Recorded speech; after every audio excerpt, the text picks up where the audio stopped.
Hey guys, Bullhorn Betty here. As you guys know, we've been covering the case of Michael Monkey Vaughn for multiple years now, and finally justice appears that it's going to be served. However, he's never been found. Here is the latest courtroom hearing in its entirety. Please check it out. Let me know your thoughts.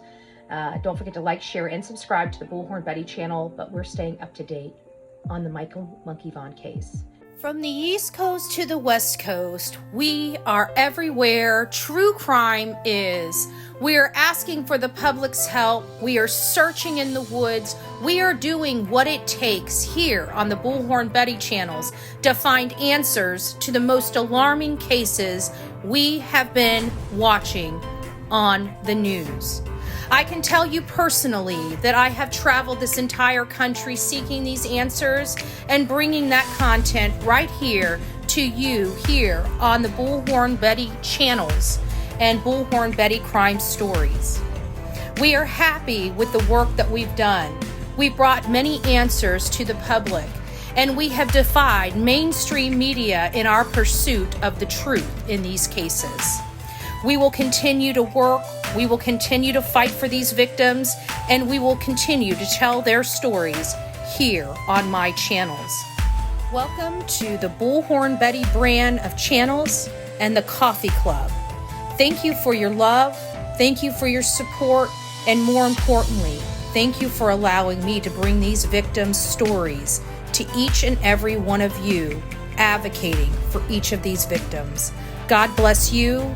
God bless America, and more importantly, God bless our victims.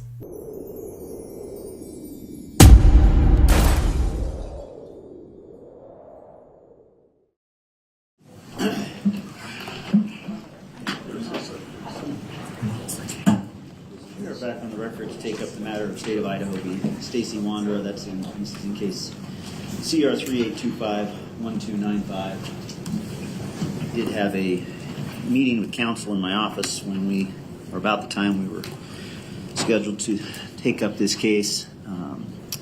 After lunch, I was informed by the state that they intended to file an amended complaint, which I received a couple of minutes ago. Has the defense seen the amended complaint? We have, Your Honor. Mr. Duke, if I could have you stand and raise your right hand to be sworn. Yep. Do you solemnly swear and or affirm that the testimony you're about to give in this matter will be the truth, the whole truth, and nothing but the truth? I do. Mr. Duke, do you swear and affirm that you believe there's a reasonable basis in fact and in the law to charge Mr. Wondra with these three amended, or with these three charges, part two in this amended complaint? I do, Your Honor. All right. Thank you. Any objection from the defense to the filing of the amended complaint today?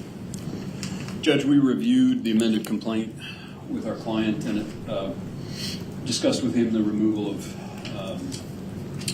premeditation, and this is now essentially felony murder. Explained that to him, and also the language in count 3, adding additional words.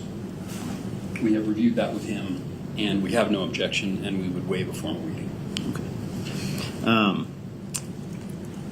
And when you say you waive a formal reading, of course, it's my common practice to tell someone in very common terms what that means, but I presume you've done that.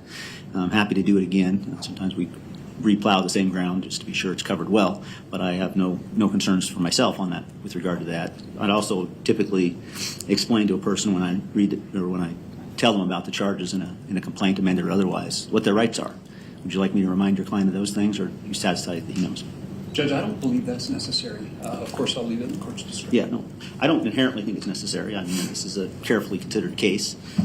I said I would ask you, Mr. Wondra, I'm happy to read this complaint to you again if you want that. I'm also happy to go over your rights again if you want that. I waive my rights, Your Honor. What's that now? I waive my rights. Okay. Correction. Well, you understand what your rights are. Is Yes. really what I'm asking. Yeah. Okay. Yeah. You're satisfied that you've had enough time to speak with your counsel about that. Okay. All right then. Good enough. All right, so we've reached the time that the court's going to accept the amended complaint. It's my understanding from the conversation we had in my office that the state does not intend to call any more witnesses in this case. Is that right?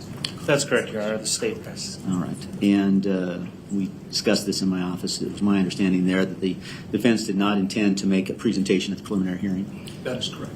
Okay, or an evidentiary presentation. All right, then. So as far as the court's concerned, then the evidence is closed. And we've arrived at the place where we would receive, I would receive closing arguments about what that evidence means from the parties. Is the state ready to do that? We are, Your Honor. And is the defense ready to do that? We are, Your Honor. All right. Mr. Duke, what presentation would you like to make, sir?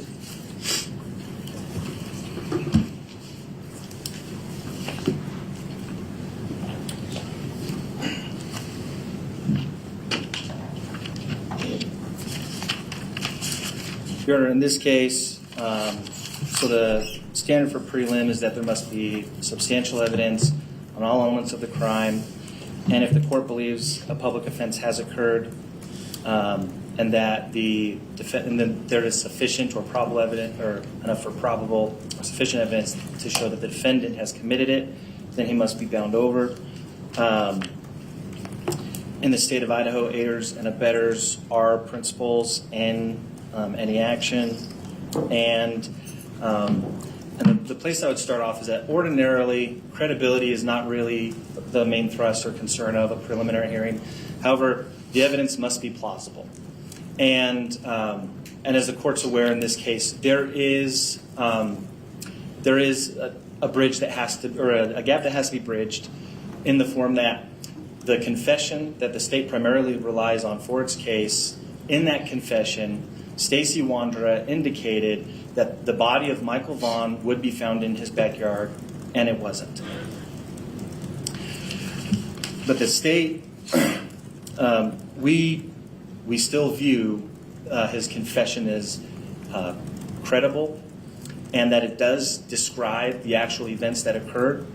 But in order to bridge this problem of the body not being where he said it would be, there's a few things we would ask the court to look at. One, the body was buried, according to Stacey, on July 28th of 2021, and it was not, the backyard was not searched until November of 2022. When he was asked in November what detectives could look at to corroborate his story, as far as to verify the validity of it, he indicated the trike.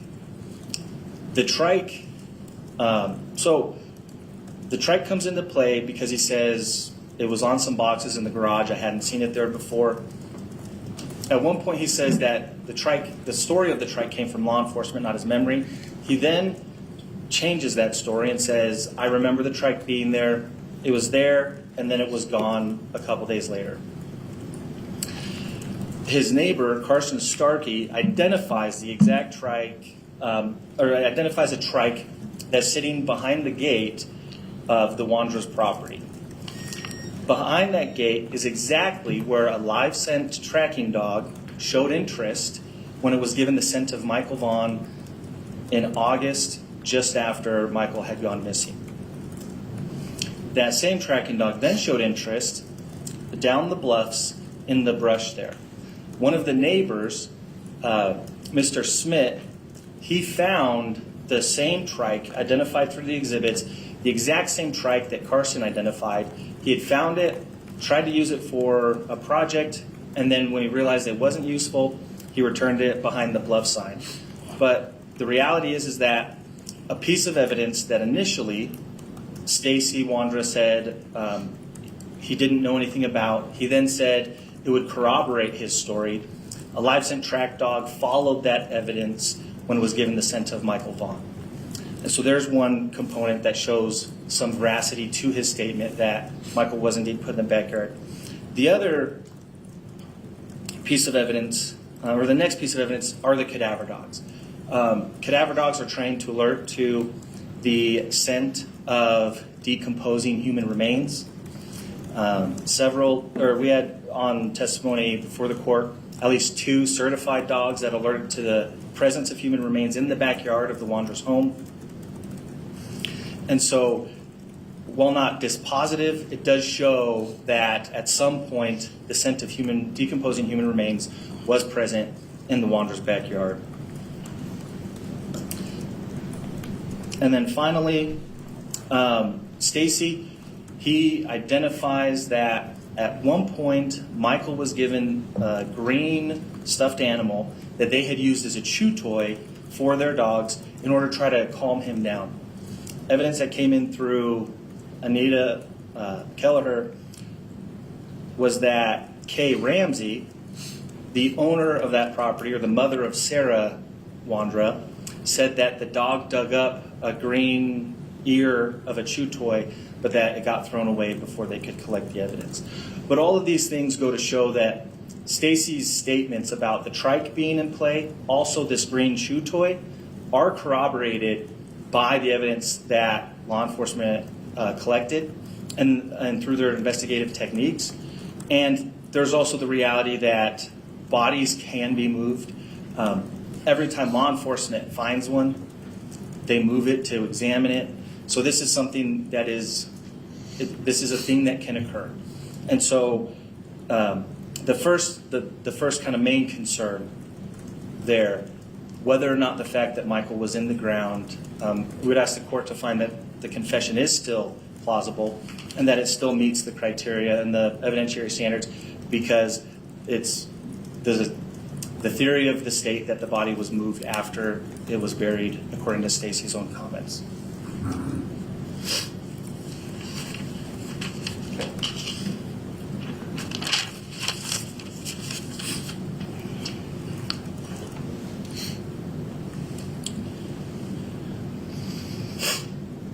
Next, looking at the actual confession that Stacey gave, what the court heard through the last 2.5 days is what it sounds like when a man believes that somebody is, well, so there are 4 people in that household that are present when Michael Vaughn is kidnapped and abducted and then taken to CUNA.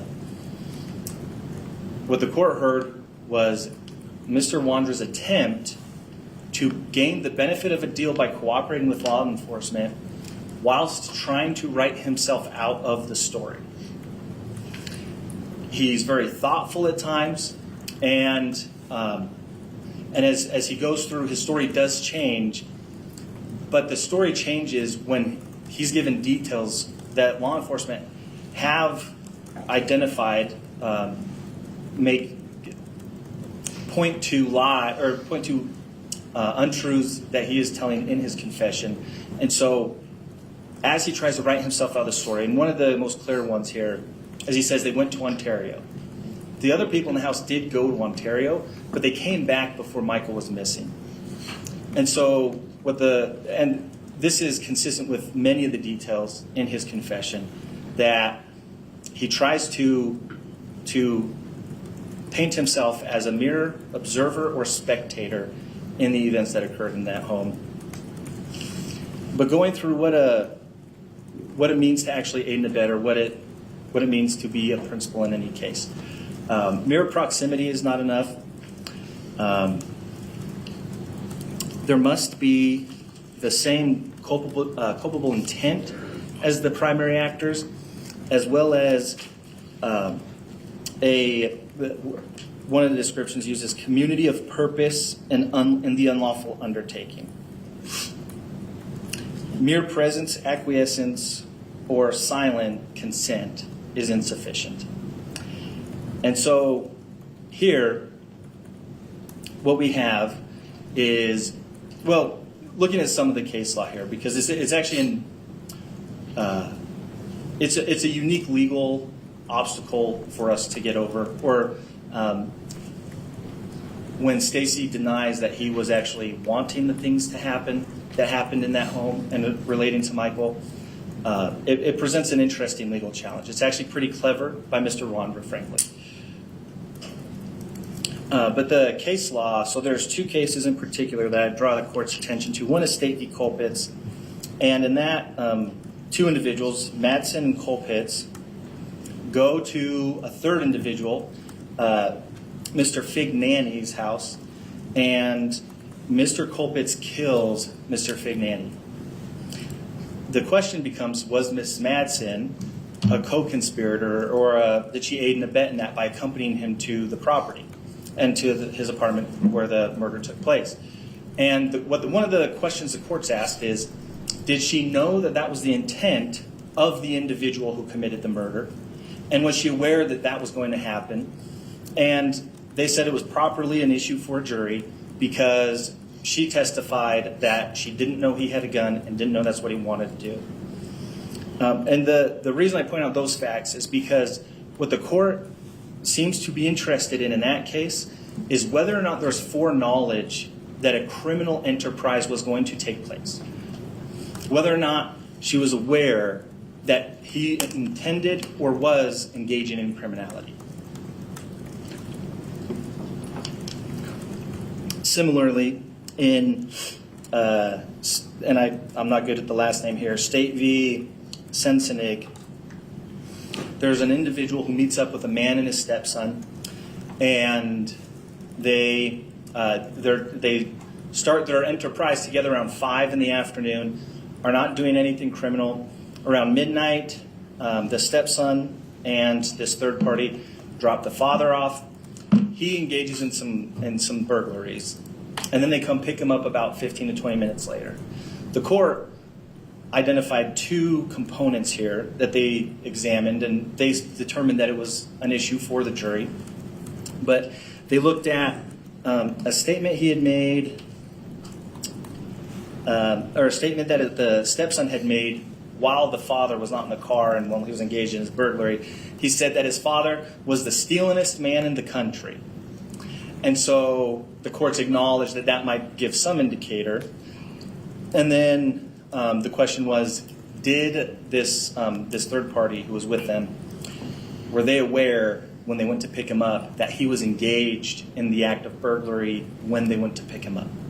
And again, in that case, what the court seemed to be looking at is, did the aider and abettor know that they were participating in some criminal act?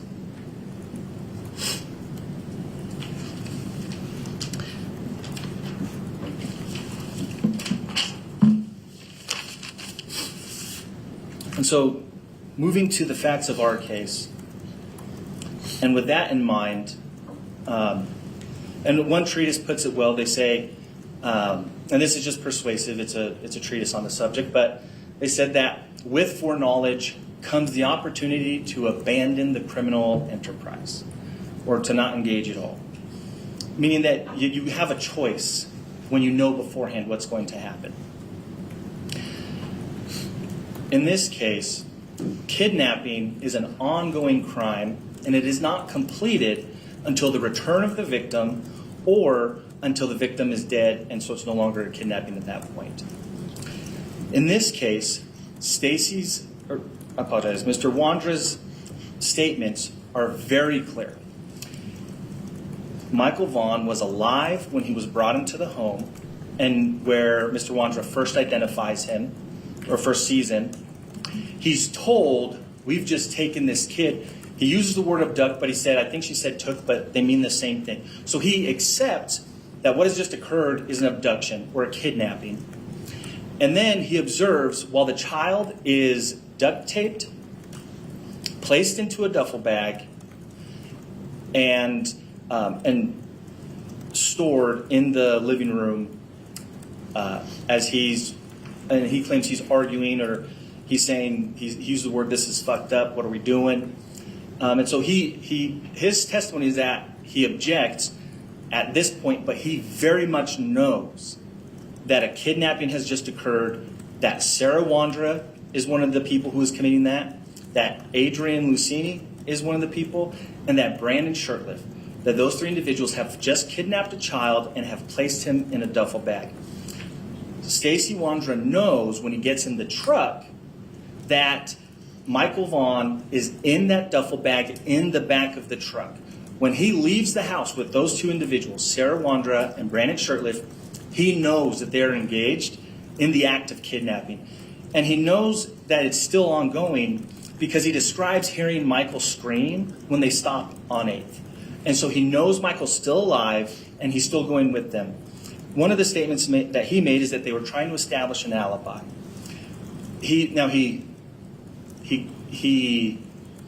comments on the use of the word alibi because he says, well, in this case it's true, so it's not an alibi.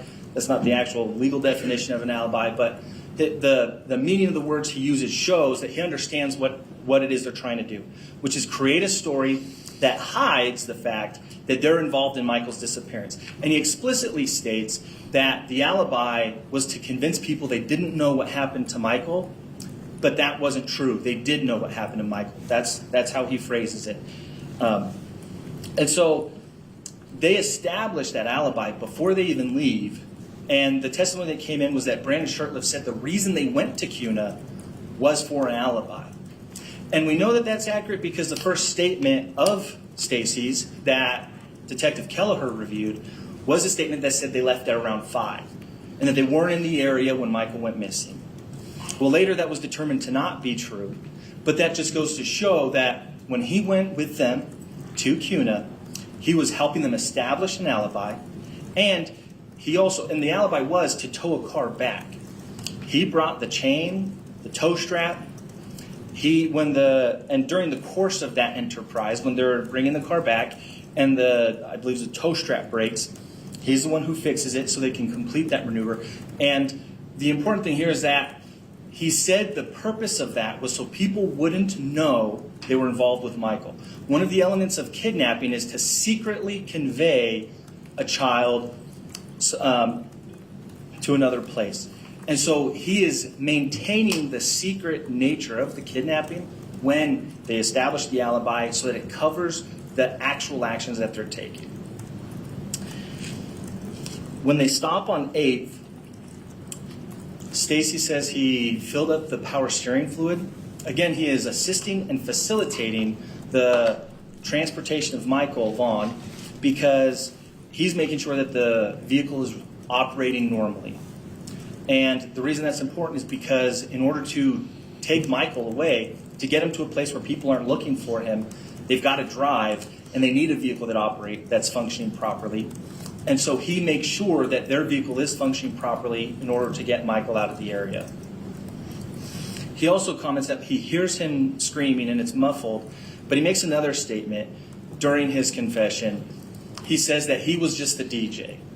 But if you're worried about the sound that a child makes when they're duct taped in a bag, the only way to hide that, apart from remedying the situation of a child being in the bag, is to cover that sound with a louder sound. He said he was playing music. That is actually evidence that he was trying to further conceal the fact that Michael was with them in the truck.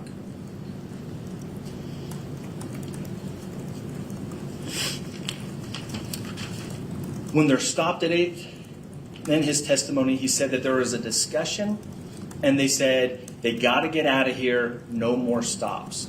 And so again, there's conversations about what to do about the fact that they've got Michael Vaughn in their vehicle. And another component of someone who's aiding and abetting is if they counsel with the other principals. And several times throughout his testimony, he says Sarah would ask what to do. Now, he always responded with, got to call the cops. But then he goes with them to CUNA. And so even though he says, oh, do this thing, that's the right thing to do at this point in time, his actions do not match the words he's using. He still goes with them. And so the court is allowed to infer his criminal mindset and is allowed to look at his actions even if they're not consistent with the words that he uses. And his actions are consistent with being in a and I apologize.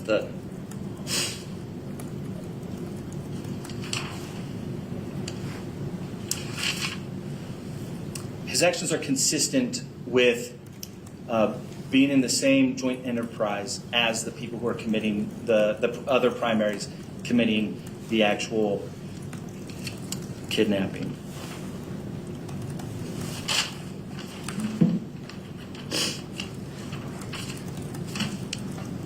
Next, so in order to be an aider and abetter, the fact inquiry is what happens before and during the commission of the crime. But in this case, we do have some details that happen after the commission of the crime. that go to show what his intent was during the commission.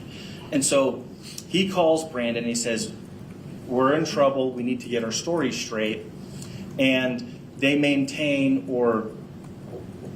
their alibi that they're just transporting or towing the Mercedes. Even though that conversation happens afterwards, we know that that's the story they had given consistently, and that is what they actually did in order to create the alibi. And so the statement he makes later shows that he was indeed trying to help create an alibi when he went with Sarah Wondra and Brandon Shirtliff to Cuna to take Michael over there.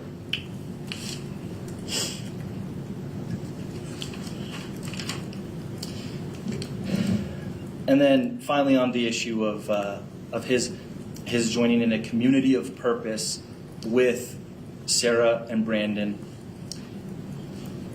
his mindset is part of the element of whether or not he's an aider and abetter. And again, while not dispositive, the phone call he makes with his mother is very revealing. He shows a great deal of remorse.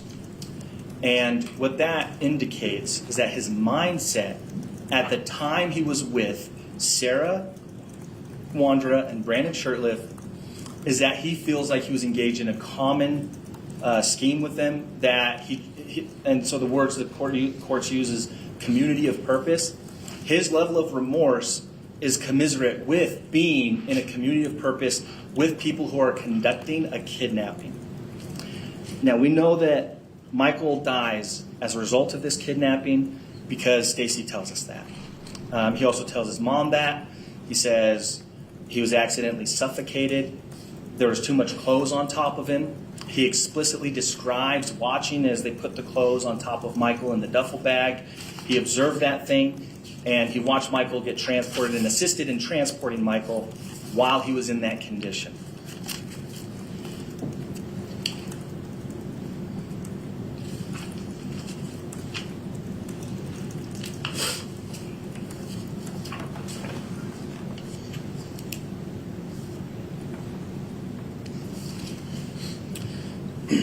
And so on the final thing I would say on the issue of whether or not he sufficiently joined in the illegal enterprise,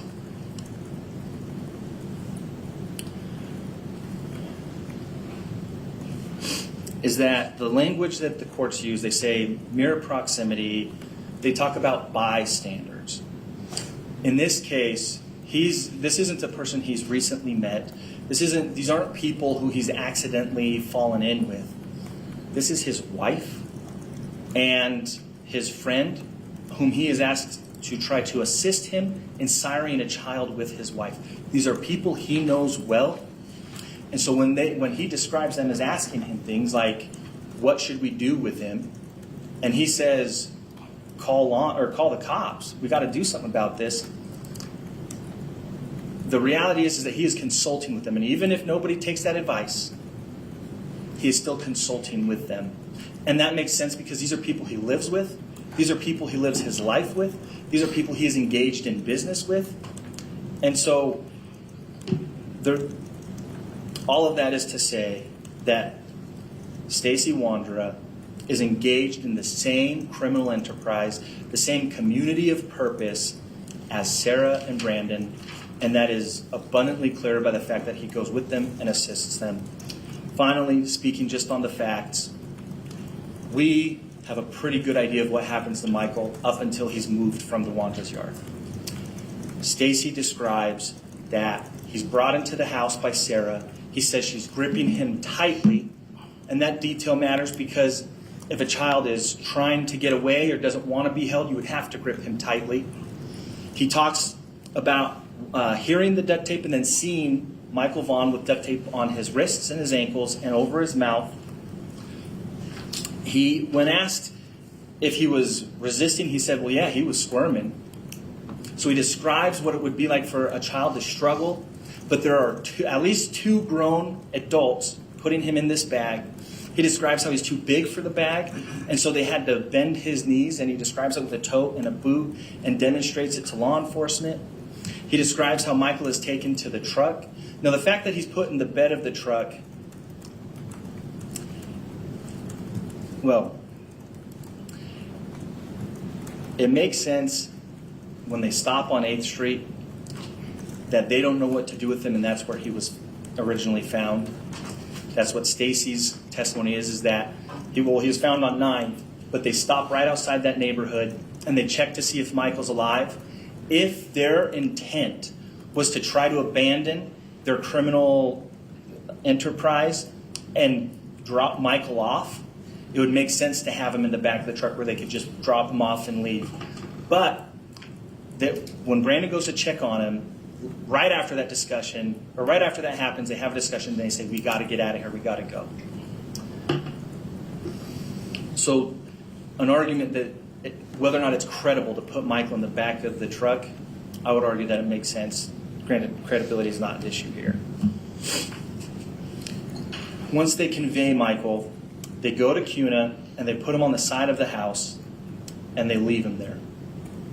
Stacey's adamant that he's still alive at this point, but then they get into their vehicles and they leave. They tow the Mercedes. Brandon's the one driving that. They tow the Mercedes, tow strap breaks. They get back into Fruitland, and then they just start trying to blend in. The court heard evidence that they put the picture on the fridge to try to blend in with everyone else. So they had a picture of Michael in the house. I'm going to describe that as an effort to blend in. After Michael goes missing, a series of actions are taken in that household. They get rid of 2 of the 3 cars that they're driving, both of which are implicated in having been used or involved in the kidnapping of Michael. They get rid of their phones. The testimony, I believe, that was elicited from Detective Kelleher is that Stacey destroyed one of the SIM cards and he said, I don't want them following me.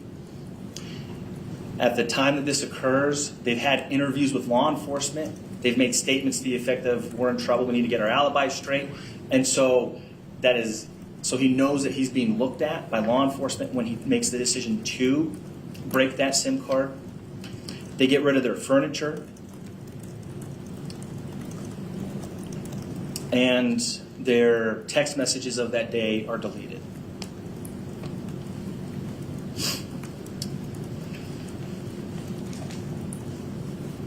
At the end of the day, what the court has before it is a man who felt pressured because he thought he was giving a competing confession to his wife. The statement was elicited that during a phone call, she said, I won't testify against you. And he said, I won't testify against you. Clearly there's concern from both of them that they would testify against one another. He wanted the benefit of a deal, but he didn't want to implicate himself.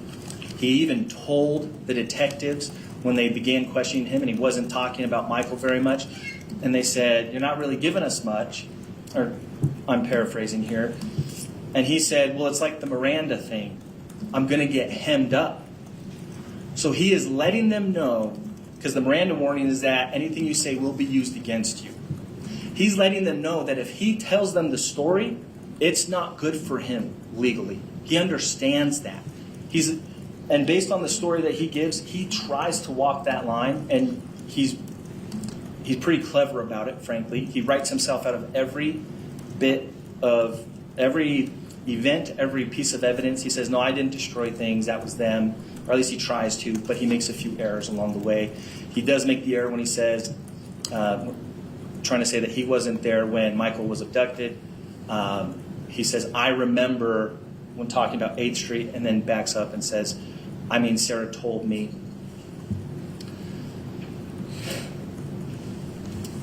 Over the course of that interview, when he was confronted with the fact that his story was not possible, what he ended up with was something closer to the truth. As he told more of the story that incriminated him more details became corroborated, not less. And so what we're asking this court to do today is bind over Mr. Wondra for his participation in kidnapping Michael Vaughn, a 5-year-old child at the time, and also bind him over on the felony murder rule on first-degree murder because Michael Vaughn died during the commission of that felony, or as a result of that felony, and also to bind him over on the destruction of evidence as the number of attempts to get rid of normal objects in their lives is staggering. To get rid of your cars, your phones, your furniture. They took every effort imaginable to try to hide from this crime, and they were very good at it, frankly, but not perfect. And we're asking the court to bind them over on the evidence that it's heard during the course of this. Thank you. Thank you. Mr. Geddes, would you like to make a final or make a closing? Thank you, Judge. Some of what the state talks about is accurate. And Mr. Duke talks about how we have a unique obstacle to get over in this case. It's true. There is a gap between the evidence and the charges, and they have to overcome that, and they haven't done it. He talks about, at some length, there's this gap between when we think the body was buried November 28th to when we dug up the yard in November. So we just surmise that he must have been moved. Okay, that's called guessing. Body was never found. Talks about the tricycle and what happened with the tricycle. Guessing. The cadaver dogs. They alert. Okay, what does that tell us? That there was a body, perhaps, in that location. Was it Michael's? We don't actually know that. Does the state think it was? Does Detective Kelleher think it was? It's called guessing. We don't actually know because no body was discovered. We have no body, we have no parts of a body, nothing. No blood. They looked repeatedly. They grabbed every stain they could find. Nothing was located. So they're guessing. Green dog toy. Well, someone who didn't testify today told someone that, yeah, we found an ear from a chew toy and it's green. Okay. What does that tell us? Absolutely nothing. Guessing. They move on to the confession. They keep calling it a confession. It is not a confession. Nowhere does Stacey Wondra confess to anything. The prosecutor talks about a lot of things. Will's trying to write himself out of the story. Except he's amazingly consistent about that. He never once says, I did this, or I did that, or I did the other. What he says repeatedly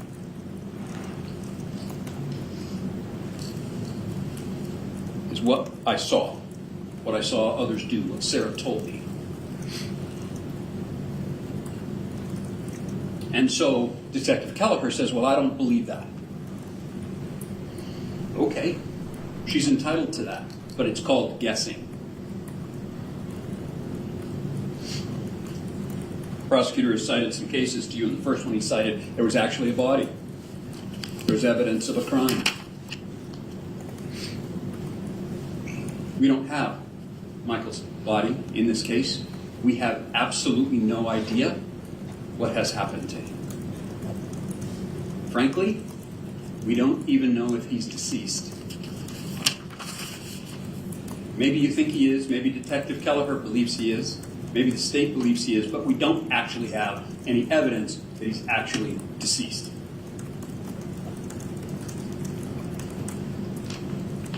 In the second case they cite,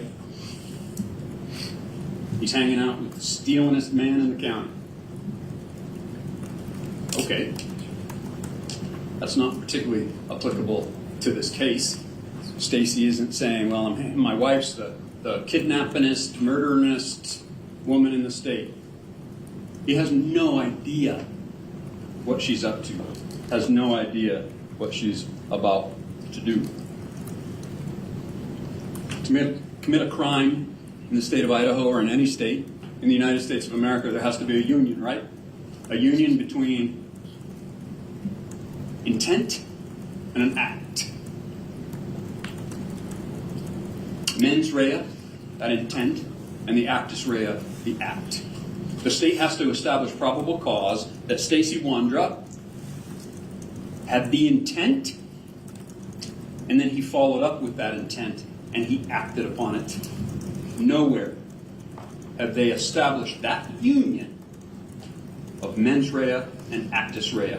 They have guessed at it. They have guessed that he's not telling everything that he knows, or that he's not being entirely honest. It's guessing. Nowhere in this case does Stacey say, I did this, or I was involved in it. He's stunned, he's shocked, he's appalled, and he doesn't know what to do. He's stuck in a nightmare that he didn't see coming, and he didn't know what to do about it. That's not murder. That's not kidnapping. It's trouble, but it's not a crime. We get to this issue of duty to report. And this is sometimes hard for civilians to kind of wrap their mind around, Judge. But a citizen has absolutely zero obligation to report a crime. Period. There are no qualifiers to that. Now, there are some mandatory reporters. Even attorneys can be mandatory reporters if we believe we've received information that someone's about to be in imminent peril or perhaps death. The ethical obligations we're under requires us to report that. There are certain mandatory reporters, doctors, for instance, counselors have to report sexual abuse, things like that. There are mandatory reporters, but regular citizens going about their business have zero duty to report a crime. And there's no criminal liability that comes appurtenant to fail to report a crime. That's the law. Now, we can talk at great length about our moral obligation or our ethical obligation. Very subjective topics that we can debate all day long, but we're in a court of law. And in a court of law, it's not a moral obligation. We don't get charged with a crime for failing morally not to tell someone about something that we see. There's no criminal liability there. Stacey Wondra gets caught up in something and he doesn't report it, and he regrets it terribly, but that is not a crime. We've talked at some length about shared criminal intent, community purpose, aiding and abetting, co-conspirators essentially, right? Stacey is not charged with aiding and abetting. He's not charged as a co-conspirator. Prosecutor's right, co-conspirators are considered principals, but he's not actually charged with that. He's charged with felony murder. He's charged with kidnapping. And in the course of that kidnapping, the child dies, so that makes it felony murder. But there was a shared criminal intent, a community of purpose. There was no such thing. And back to their initial statement of this is a unique obstacle for us to get over, it's true. Because they have to figure out how to make him a co-conspirator, because he isn't. By his own words, by everything he said, he had nothing to do with this. They walked into the house with this child, and he's like, what the fuck? He had no idea. And he was appalled, and he was shocked, and he didn't know what to do about it. That does not make him an aider and abetter. That does not give him community of purpose. He had no idea. And the prosecutor stretches these things. Well, he had straps in the back of his truck, so that's the perpetuation of the kidnapping. No, it's not. The child was already kidnapped, and he had nothing to do with it. They were going to tow a car. They had to stop because the brakes weren't working. He put brake fluid in the car. Detective Kelleher says, well, that's fixing the car so they can kidnap the child. The child was already kidnapped.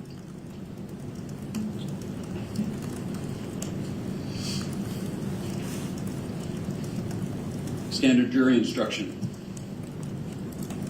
for aiding and abetting in the state of Idaho makes it clear, absent a duty to report, which Stacey did not have, his presence during, even his acquiescence in, or even his silent consent.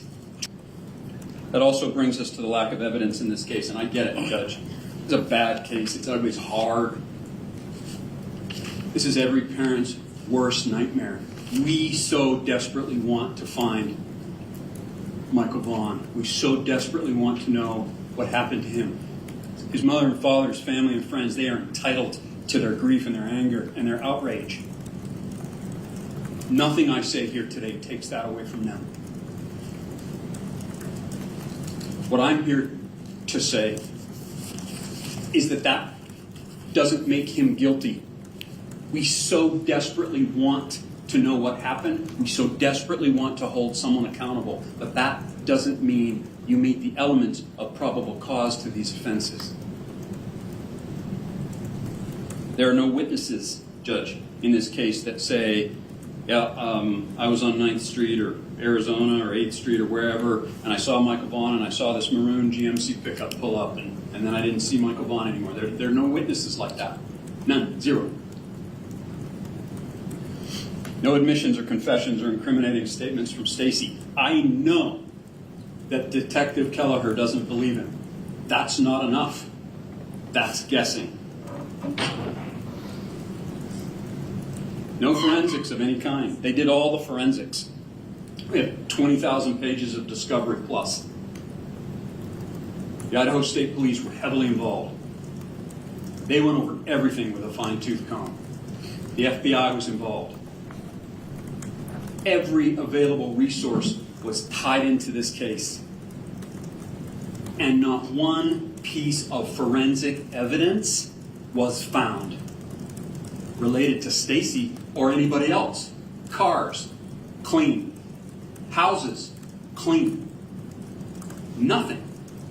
Piece of duct tape in the back of a truck. I would encourage you to find a truck in the state of Idaho that doesn't have a piece of duct tape in it. But that piece of duct tape could have had DNA. Michael's DNA, some skin, some blood maybe, fingerprints, whatever. Nothing. No forensics of any kind. All of the state's resources, all of the federal government's resources poured into this case, and nothing indicates Stacey had anything to do with the abduction of this child. No physical evidence. This is incredibly important to the case, and we haven't really talked about it a lot. But there's always physical evidence, right? Something that connects the perpetrator to the crime. Examples would be, an easy example would be the shirt that we knew he was wearing found in the trunk of Stacey's car, or in the backyard of his house where he's living, or in the crawl space under his house. A shoe that was known to be Michael's found in the truck. Simple, basic thing, evidence that connects a perpetrator to a crime. There is nothing of the sort.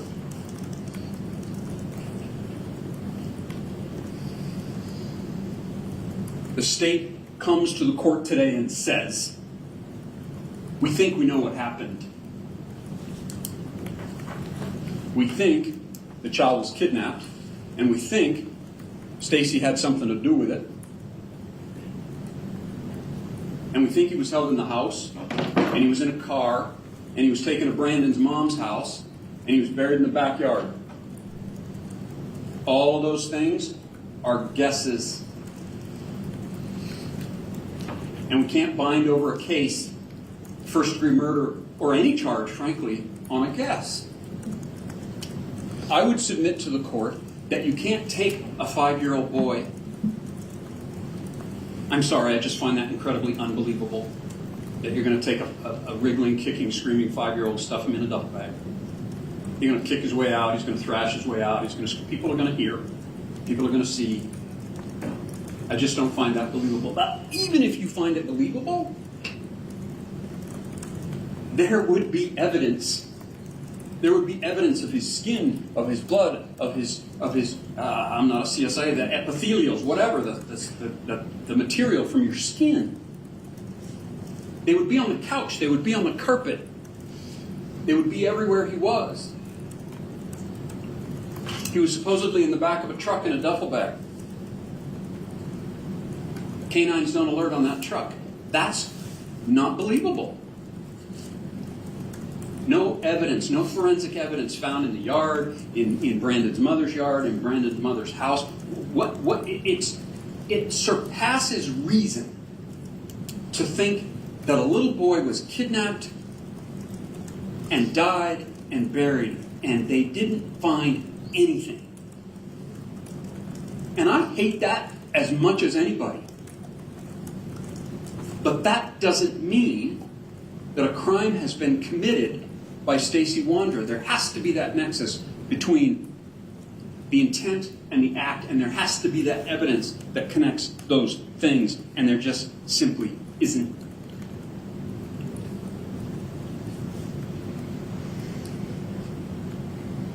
You may not like it, may not believe it,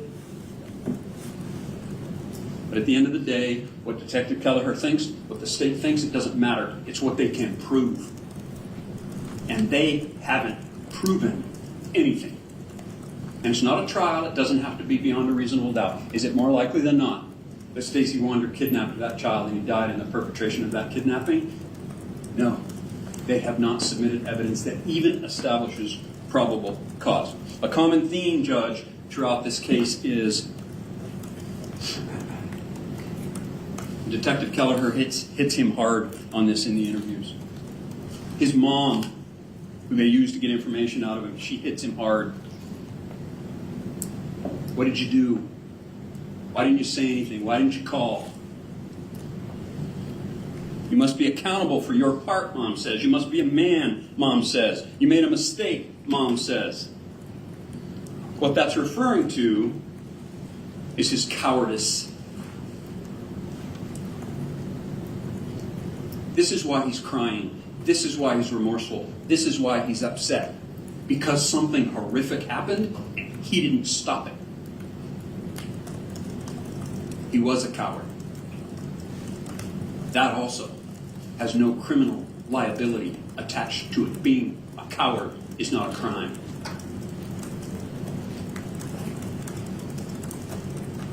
Judge, even if you believe everything that Stacey Wondra said, and I don't think we can believe any of it, changes his story constantly, lies constantly.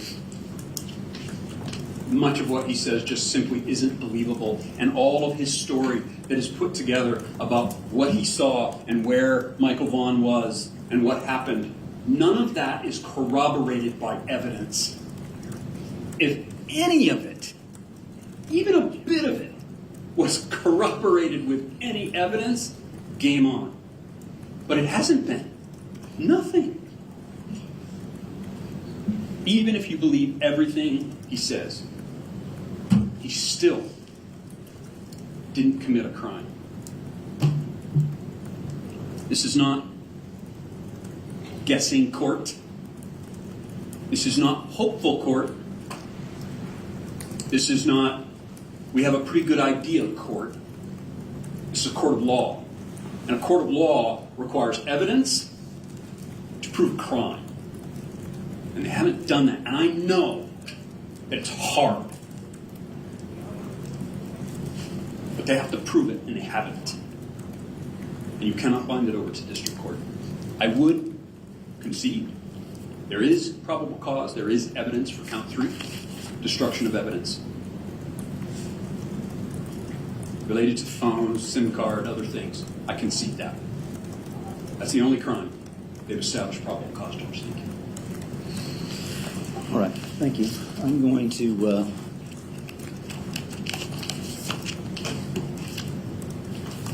take this under advisement for a few minutes and come back on and announce a decision. It's my intention to do that this afternoon. We'll be in recess. Please rise. The Honorable Bullhorn Betty, preside. Go ahead and be seated. So we are back on the record again to take up the matter of State of Idaho v. Stacey, Wondra in CR 3825125. Time has come to render a decision in this case, or announce a decision. That's what the court intends to do. Is the state ready? Yes, Your Honor. The defense? We are. Before I do, this is an unusual proceeding. Preliminary hearings don't normally consume this amount of time and resources. I appreciate the decorum and the dignity shown by everyone that came and was here for much of the trial. Certainly the professionalism of the marshals in maintaining a good order and the preparation and skill of counsel in making the presentation of this case.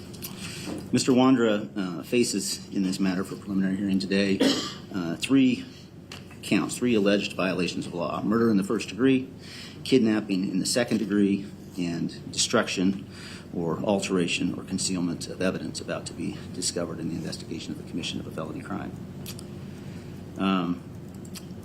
The question before us is not the question that's asked at the end of a trial.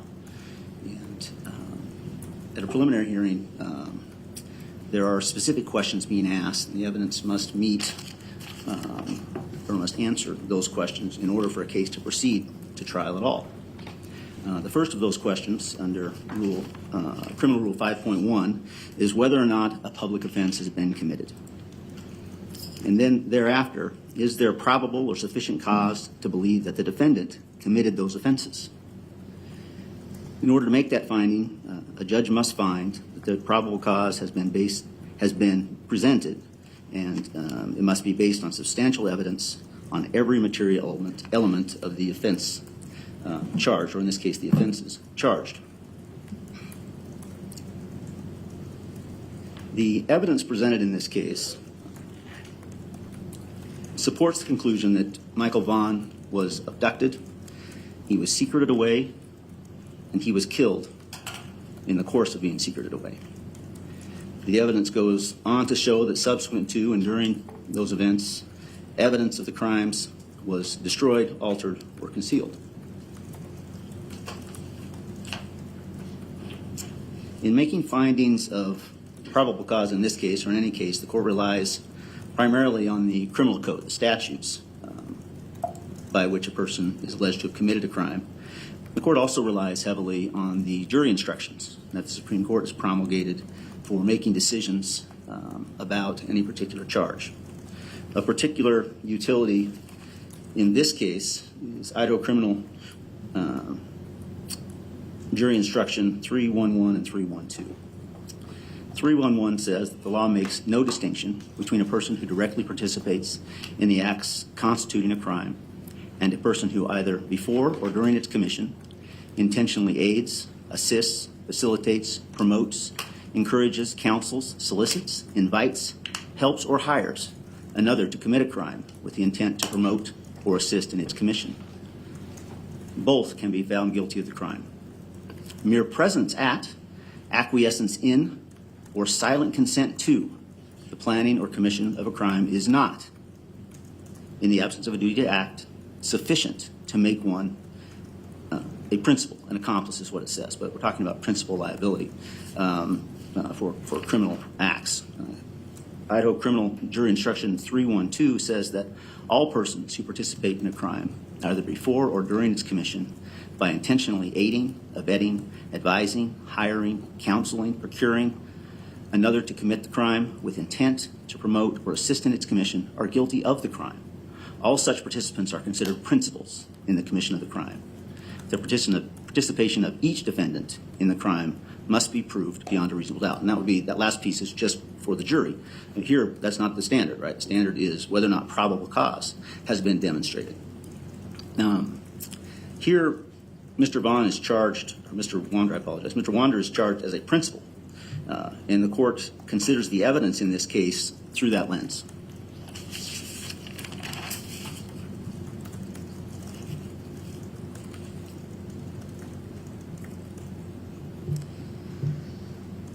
When I make any decision, I base that decision on the evidence that's presented. I certainly never make a decision based on hopes or guesses, based on the underlying subject matter of a case, no matter how tragic or innocuous. That is not part of a decision that a court uses, and certainly that I use when reaching some conclusion or decision. This court finds that substantial evidence has been presented as follows: that on or about July 27 of 2021, in Payette County, state of Idaho, Stacey Wondra seized, confined, unveiled, or kidnapped Michael Vaughn with the intent to cause him, without authority of law, to be secretly confined or imprisoned within the state or detained against his will. Or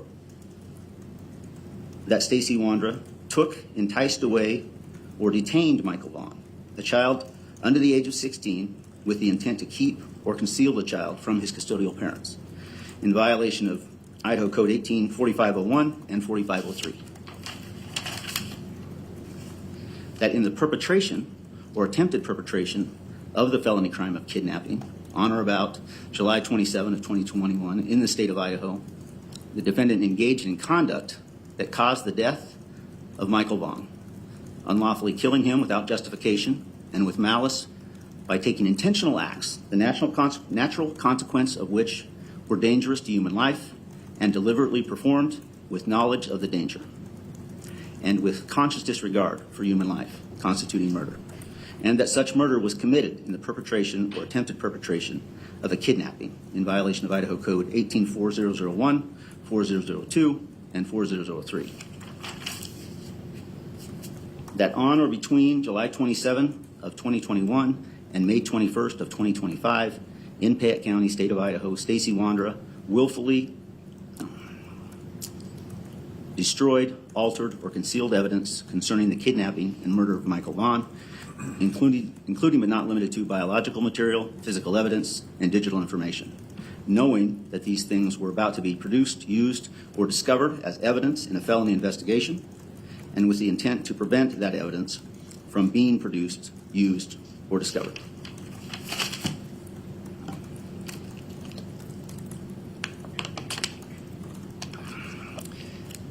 These findings are made more than anything else on Mr. Wondra's statements to investigators.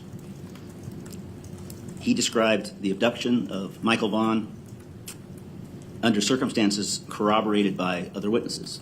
He described the binding of Michael Vaughn together with him being secreted away to Kuna and his role in assisting that effort. That too is corroborated by physical circumstances confirmed by the investigators in this matter.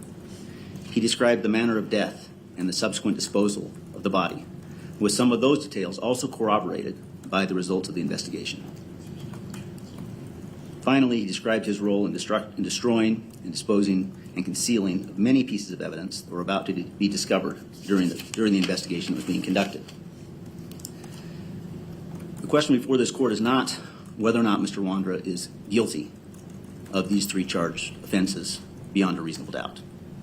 That is not the purpose of a preliminary hearing. That ultimately will be a question for a jury after a full trial. But I do find that the evidence demonstrates that the public offenses charged have been committed and that there is probable or sufficient cause that the defendant committed them. And so I will bind Mr. Wondra over to district court to answer for the charges of kidnapping in the second degree, murder in the first degree, and destruction or alteration or concealment of evidence. Madam Clerk, I think we have a date for that. All right. So what's proposed is that Judge McCarthy would preside over this case, and we would set an arraignment in front of him. I have half a dozen dates here, the first of which is April 1, 2026 at 3:30.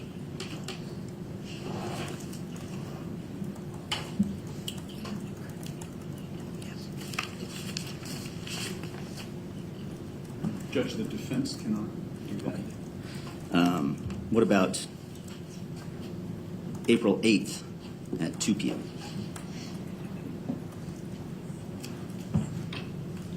Sorry, that would be negative. What about the, and I have some dates in between, I'm just trying to skip ahead, I don't know how tight your calendar is. What about the 14th of April at 10 a.m.?